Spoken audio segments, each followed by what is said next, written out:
Кыргыз сотунун 95 жылдыгына арналган салтанаттуу иш-чарада сот системасынын бир катар кызматкерлерине мамлекеттик сыйлыктар тапшырылды. Мыйзамдуулукту бекитүүдөгү кошкон салымы жана үзүрлүү эмгеги үчүн президенттин ардак грамотасына 4 судья татыды. Андан сырткары сот системасынын бир катар кызматкерлери жана ардагерлери президенттин энчилүү сааты менен сыйланышты. Ал эми 2012 жылдан бери жогорку соттун судьясы болуп иштеп келе жаткан Нургүл Сатыбалдиева мамлекет башчынын колунан эмгек сиңирген юрист ардактуу наамын алды.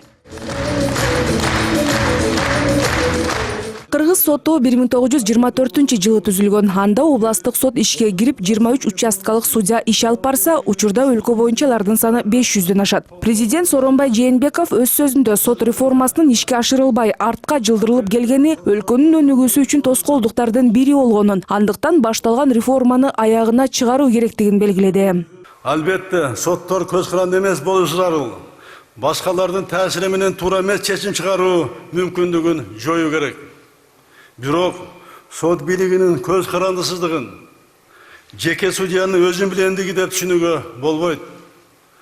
Ар бир судья кабыл алган чечим үчүн өлкөбүздүн, коомубуздун алдында жоопкер.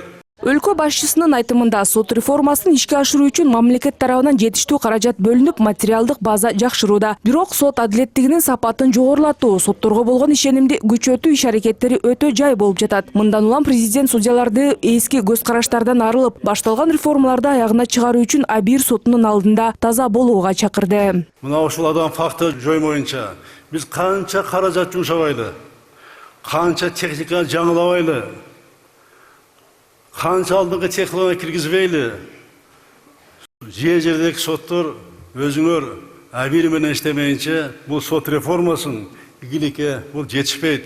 Ушуну абдан эске алсаңар. Кээ бир судьялар кылмыскерлер ишин оордугуна көз йумуп, алардын жоопкерчилигин жеңилдетип, кылмыш аракеттерин бурмалаган учурлар жок эмес. Бул дагы да көп кездешип жатат. Аларга карата судьялык кеңештин алдындагы тартип комиссиясы эң катуу чараларды көрүш керек.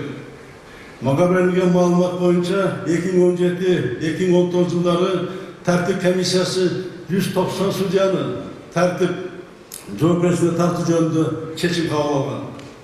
Анын ичинен 14 судьяга сөгүш, ал эми 170 судьяга эскертүүндө тартип жазалары берилген. Башка прокуратура сунуштамалары боюнча 11 судьянын, анын ичинде мурдагы алсыз судьяны жана иштеп жаткан 5 судьяны жазып жоопкерчилигине тартууга макулдук берилген. Соттук укуктук реформанын алкагында ушул жылдан тарта 5 жаңы кодекс иштей баштаган. Кылмыштардын жана жоруктардын бирдиктүү реестри, тергөө судьясы, пробация институттары ишке кирди. Жаңы кодекстер дагы бул гуманизацияга кетип атабыз. Эмне үчүн дегенде адамдарды биз аларды жазалоону гана билбестен, аларды биз тарбия жолунда алып, ошолду баягы өзүбүздүн жакшы системага кошуу, кылмыштуулукту азайтуу деп мындай мен ойлойт элем да. Мамлекет башчысы белгилегендей, сот системасынын жакынкы жылдар аткара турган милдеттеринин бири санариптештирүүнү аягына чыгаруу. Маалым болгондой, бүгүнкү күндө аудио-видео жазуу жабдуулары менен сот жыйындарынын залдарынын жарымы гана камсыздалган. Айрыкча Бишкек шаарында жана Чүй областында 80 соттук залга камералар орнотулган. Ошондой эле Ош областында да бир катар соттук процесстер өтүүчү жайлар автоматташтырылган. Областык сотто 3 зал бар. Ар бир соттун өзүнүн имараттарында 2ден 1ден залды бар. Ар бир райондордо 2ден 3дөн соттор иштеген үчүн алардын иштеш үчүн азыркы мезгилде чоң шарттар түзүлүп, материалдык техникалык базалар чындоо боюнча иштер жүрүп жатат. Сот системасынын жетекчилиги өзүнүн ишмердүүлүгүн электрондук форматка өткөрүү боюнча судьяларга үлгү болуш керектигин белгилеген өлкө башчысы жакынкы күндөрү жогорку сотко бараарын айтты. Президент санариптештирүү жаатында иштердин жүрүшү менен таанышат. Ачык айкындуулукту камсыздоо боюнча ошол аудио-видео фиксация деп атабыз. Ошолорду азыр онлайн трансляция, сот отурумдардын онлайн трансляцияны уюштуралы деп атабыз. Кийин ар бир жаран YouTube'ду ачып эле кайсы аймакта сот отурум болуп атса, ошону көрсө болот дегендей. Биз уже тендер жарыялаганбыз. Азыр келе жаткан жылда 20-жылда биз бардык аймактарды камсыз кылалы деп атабыз ошол жагынан.